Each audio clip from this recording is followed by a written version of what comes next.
बंसी विभूषित करान नवनील दाभात पीतांबराधरुण धरुष्ठा पूर्णेन्दु सुन्दरमुखारविन्दनेत्रा कृष्णार्पणं किमपि तत्त्वमहं न जाने। अध्याय 2 ब्रह्मसूत्र अध्याय 2 के तीसरे पाद का 43वें श्लोक का संबंध, सूत्र का संबंध। पूर्व प्रकरण में यह सिद्ध किया गया कि जीवात्मा करता है और परमेश्वर उसको कर्मों में नियुक्त करने वाला है। इससे जीवात्मा और परमात्मा का भेद सिद्ध होता है। श्रुतियों में भी जगह जगह भेद का प्रतिपादन किया गया है। श्वेताश्वतर उपनिषद 4, 6, 7, परंतु कहीं कहीं अभेद का भी प्रतिपादन है। बृहदारण्यक उपनिषद 4, 4, 5 तथा समस्त जगत का कारण एक परब्रह्म परमेश्वर ही बताया गया है। इससे भी अभेद सिद्ध होता है। अतः उक्त विरोध का निराकरण करने के लिए अगला प्रकरण आरंभ किया जाता है। अंशो नाना विपदेशादन्यथा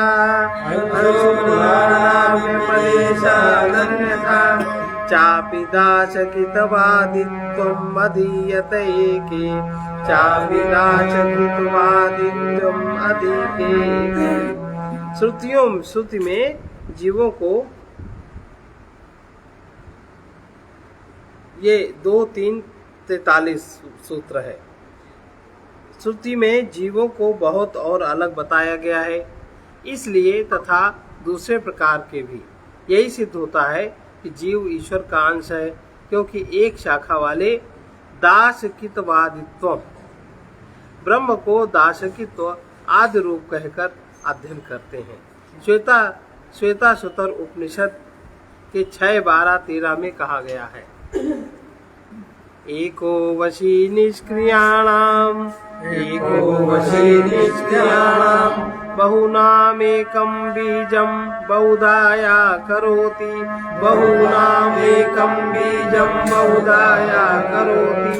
तमात्मसंस्थं येन पश्यन्ति धीराः तेषां सुखं शाश्वतं नेतरेषां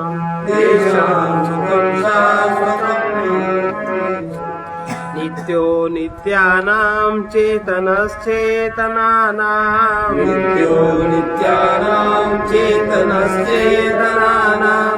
मेको बहूनां यो विदधाति कामान् तत्कारणं सांख्ययोगाधिगम्यं ज्ञात्वा देवं मुच्यते सर्वपाशैः।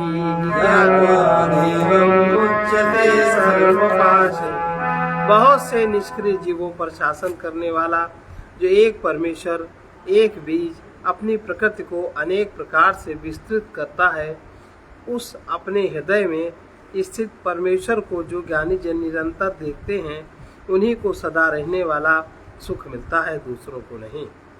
जो एक नित्य चेतन परब्रह्म परमेश्वर बहुत से नित्य चेतन जीवों के कर्म फल भोगों का विधान करता है, वही सबका कारण है। उस ज्ञान योग और कर्म योग द्वारा प्राप्त किए जाने योग्य परम देव परमेश्वर को जानकर जीवात्मा समस्त बंधनों से मुक्त हो जाता है। इस प्रकार श्रुति में जीवों के नानात्व का प्रतिपादन किया गया है। साथ ही उसको नित्य और चेतन भी कहा गया है और ईश्वर को जगत का कारण बताया गया है। इससे सिद्ध होता है कि जीव गण परमेश्वर के अंश हैं। केवल इतने से ही नहीं, प्रकारांतर से भी जीवगण ईश्वर के अंश सिद्ध होते हैं, क्योंकि अथर्ववेद की शाखा वालों के ब्रह्म सूत्र में यह पाठ है ब्रह्मदासा ब्रह्मे मे कितवा अर्थात ये केवट ब्रह्म है, दास ब्रह्म है तथा ये जुआरी भी ब्रह्म ही है। इस प्रकार जीवों के बहुत और ब्रह्म रूपता का भी वर्णन होने से यही सिद्ध होता है कि जीव ईश्वर के अंश हैं। यदि जीवों को परमेश्वर का अंश न मानकर सर्वथा भिन्न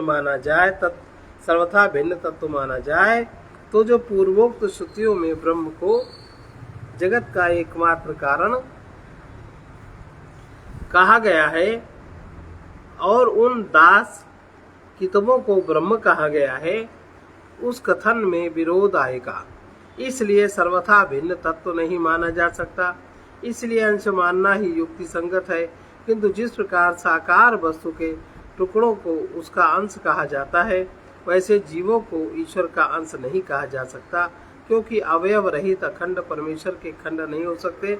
अतएव कार्य कारण भाव से ही जीवों को परमेश्वर का अंश मानना उचित है, तथा वो कार्य कारण भाव भी इसी रूप में है कि प्रलय काल में अव्यक्त रूप से परब्रह्म परमेश्वर में विलीन रहने वाले नित्य और चेतन जीव षष्ठी काल में उसी परमेश्वर से प्रकट हो जाते हैं और पुनः संहार के समय उन्हीं में उन जीवों का लय होता है तथा उनके शरीरों की उत्पत्ति भी उस ब्रह्म से ही होती है। यह बात श्रीमद् भगवद गीता में इस प्रकार स्पष्ट की गई है। मम योनिर्महद् ब्रह्मा तस्मिन् गर्भं दधाम्यहम् सम्भवः सर्वभूतानां ततो भवति भारत ततो भवति सर्वयोनिषु कौन्तेय मूर्तयः सम्भवन्ति तासां ब्रह्म महद् योनिः अहम बीज प्रदाह पिता हे अर्जुन, मेरी महत ब्रह्म रूप प्रकृति अर्थात त्रिगुणमयी माया संपूर्ण भूतों की योनि है, अर्थात गर्भाधान का स्थान है, और मैं उस योनि में चेतन रूप बीजों को स्थापित करता हूँ। उस जड़ चेतन के संयोग से सब भूतों की उत्पत्ति होती है तथा ये अर्जुन नाना प्रकार की सब योनियों में जितनी मूर्तियां अर्थात शरीर उत्पन्न होते हैं, उन सबकी त्रिगुणमयी मेरी प्रकृति तो गर्भ को धारण करने वाली माया है और मैं बीज को स्थापित करने वाला पिता हूँ। गीता के 14वें अध्याय का 3 और 4। इसलिए पिता और संतान की भांति जीवों को ईश्वर का अंश मानना ही शास्त्र के कथनानुसार ठीक मालूम होता है, और ऐसा होने से जीव तथा ब्रह्म का भेद कहने वाली श्रुतियों की भी सार्थकता हो जाती है। बस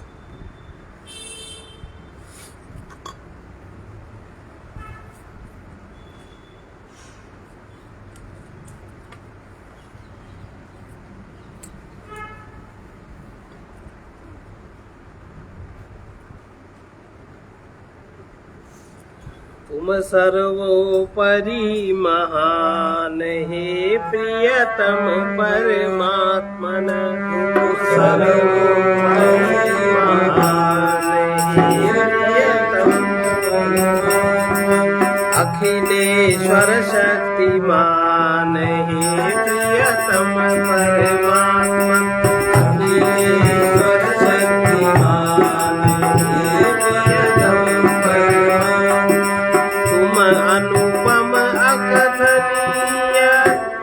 अनुपम अकथनीय अगम अगोचर अव्यय, तुम अनुपम अकथनीय अगम अगोचर अव्यय, तुम अनादि विश्वंभर हे परमेश्वर जय जय, तुम अनादि विश्वंभर हे परमेश्वर जय जय, तुम जीवन ज्योति प्राण हे प्रियतम परमात्मन, तुम जीवन ज्योति प्राण हे प्रियतम परमात्मन, अखिलेश्वर शक्तिमान हे प्रियतम परमात्मन, अखिलेश्वर शक्तिमान हे प्रियतम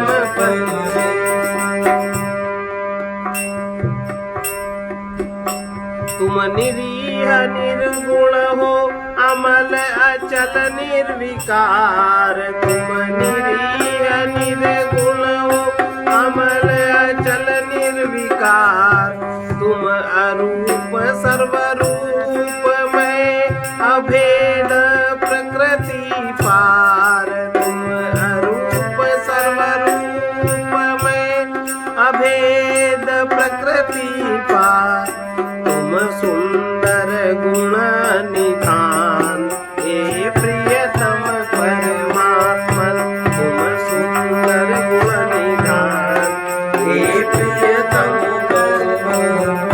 तुम सर्वोपरि महान, हे प्रियतम परमात्मन, तुम सर्वोपरि महान, हे प्रियतम तुम सतचित आनंद घन अगणित है रूप नाम, तुम सतचित आनंद घन अगणित है रूप नाम, विविध भांति तुम ही एक सबके नैनाभिराम, विविध भांति तुम ही एक सबके नैनाभिराम, जानत विरल सुजान, हे प्रियतम परमात्मन, जानत विरल सुजान, हे प्रियतम परमात्मन, तुम सर्वोपरि महान, हे प्रियतम परमात्मन, तुम सर्वोपरि महान, हे प्रियतम परमात्मन, अखिलेश्वर शक्तिमान, हे प्रियतम परमात्मन, अखिलेश्वर शक्तिमान, हे प्रियतम परमात्मन, तुम कितने अद्भुत हो समुझत ही बने नाथ, तुम कितने अद्भुत हो समुझत ही बने नाथ, सभी ओर तुम समर्थ हो अभिन्न सदा साथ, और तुम समर्थ हो अभिन्न सदा साथ, पथिक करत विनय गान, हे प्रियतम परमात्मन, पथिक करत विनय गान, हे प्रियतम परमात्मन, तुम सर्वोपरि महान, हे प्रियतम परमात्मन, तुम सर्वोपरि महान, हे प्रियतम अखिलेश्वर शक्तिमान, हे प्रियतम परमात्मन, अखिलेश्वर शक्तिमान, हे प्रियतम परमात्मन। इसका संत वचन है, अपने में ही अपने प्रियतम को देखना, दूरी मिटाना है, जिनके बिना तुम रह न सको उसे ही अपना प्रेम पात्र समझो। सर्वे भवन्तु सुखिनः, सर्वे भवन्तु सुखिनः, सर्वे सन्तु निरामयाः, सर्वे सन्तु निरामयाः, सर्वे भद्राणि पश्यन्तु, सर्वे भद्राणि पश्यन्तु, मा कश्चित् दुःखभाग् भवेत्, मा कश्चित् दुःखभाग् भवेत्। कृष्णाय वासुदेवाय, कृष्णाय वासुदेवाय, हरे परमात्मने, हरे परमात्मने, प्रणतक्लेशनाशाय, प्रणतक्लेशनाशाय, गोविन्दाय नमो नमः, गोविन्दाय नमो नमः। असतो मा सद्गमय, असतो मा सद्गमय, तमसो मा ज्योतिर्गमय, तमसो मा ज्योतिर्गमय, मृत्योर्मामृतं गमय, मृत्योर्मामृतं गमय। ॐ पूर्णमदः पूर्णमिदं पूर्णात् पूर्णमुदच्यते, पूर्णस्य पूर्णमादाय पूर्णमेवावशिष्यते। ॐ शान्ति शान्ति शान्ति।